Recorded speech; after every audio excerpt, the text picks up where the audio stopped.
Welcome back to the Fantasy Football Dog Pound, where we draft for value and we make others pay the rake. I'm going to hopefully change your mindset on these 5 handcuff running backs and which one's going to give you the biggest potential to win your league or lose it. But first, I want to show you my stats on Yahoo. I have a 55.6% win rate, but I've won 8 first place trophies out of 22 teams. That's almost 36.3%. And you might be asking yourself, how is that even possible? And the secret sauce is pretty obvious. I'm drafting for the fantasy football playoffs. I'm not trying to win weeks 1 through 6. Would that be nice? Yes, I usually don't. I usually come from behind, barely make the playoffs, and then sweep. And that's exactly what I hope to teach you in this video. Who's the most important handcuffs that are going to give you the best chance to win your league? Let's get into it. Coming at number 5, Alexander Madison. We already heard that Vikings got a new offensive coordinator, Wes Phillips, that is going to want to press the ball down the field in the passing game. We heard this from Justin Jefferson himself, saying we are no longer a run-first offense. What should we do with this tip? Listen to him. Even if Dalvin does go down, this is going to lower Alexander Madison's value. Dalvin Cook also has only missed 13 games in the last 4 seasons. Doesn't it seem like more? And there's no guarantee those games come during the fantasy football playoffs. This is a player that filled in nicely last year when Dalvin Cook missed games, but he played the Lions twice, which is the worst run defense, and he played Seattle, which is a bottom 5.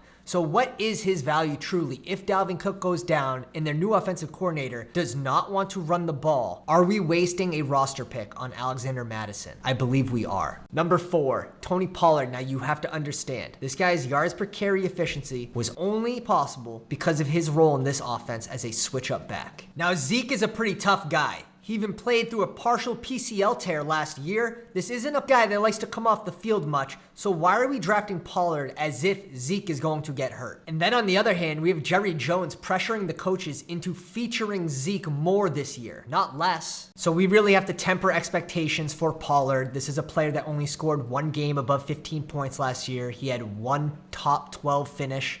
And you have players going after him like Kareem Hunt, who played half as many games and had 2 top 12 finishes. Before I go on to my 3rd pick, I just want to let you know I'm going to be releasing videos like these throughout the whole season to help you win your league, so make sure you subscribe. 3rd, Darrell Henderson. Now this is a guy who's going to go 3 rounds later than Tony Pollard, and I believe could be in a better situation. He has Cam Akers in front of him, who has that lingering Achilles issue. This is going to be an offense that is going to run the ball, especially if Stafford's arm is bothering him still during the season. Henderson's going to have that weekly role. I'm a fan of this handcuff due to its price, being on a high-scoring offense, and Akers, the RB1 in front of him, having that serious Achilles injury. Pick 2, Kareem Hunt. He's an end zone, red zone hunter. He always finds a way to score. In his 7 full games, he had 5 touchdowns in 4 different games. 1 game he had 2 touchdowns. He scored in the top 12 twice in those 7 games. He averaged 3 catches a game and 75 all-purpose yards. Kareem Hunt actually scores more points when Nick Chubb is in the game. This is a team that's going to want to run the ball with Jacoby Brissett, especially under center for the first 11 weeks behind a top 3 offensive line. This team is just going to pound the ball and check down a Kareem Hunt. And I'm not worried when Deshaun Watson gets back for the fantasy football playoffs. I think it will actually raise the ceiling because they should be in the red zone more often. My number 1 handcuff, and this is going to be a do not draft, is AJ Dillon. Now, this is a player that is going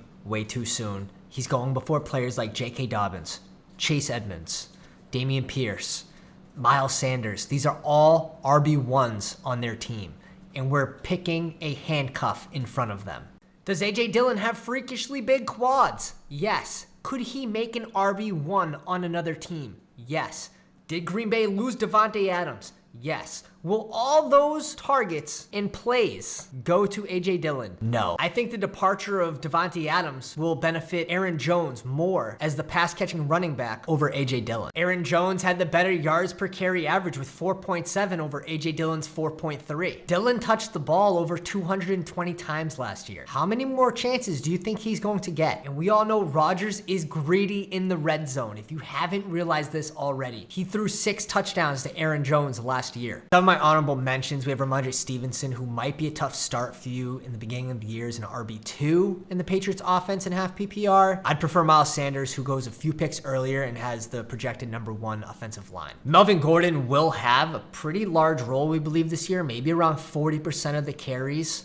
35% the worst case, but he's also a good handcuff running back to Javonte Williams and he should be serviceable during the bye weeks for your running backs. Michael Carter looks to have the starter position going into the season, but we expect Breece Hall to relatively quickly take this back over and for when it matters the most during the fantasy football playoffs. James Robinson update that his Achilles is feeling good enough and he will be playing in week 1. Now this is a hit to Travis Etienne's value, and we'll just see what the splits look like heading into the season, but both players coming back from an injury, I think they're not going to try to overplay each one, and I expect Travis Etienne to have the higher upside, obviously, heading to the fantasy football playoffs when it matters the most. Let me know in the comments who your favorite handcuff running back is this year. If you want to see more content like this, hit the like and subscribe.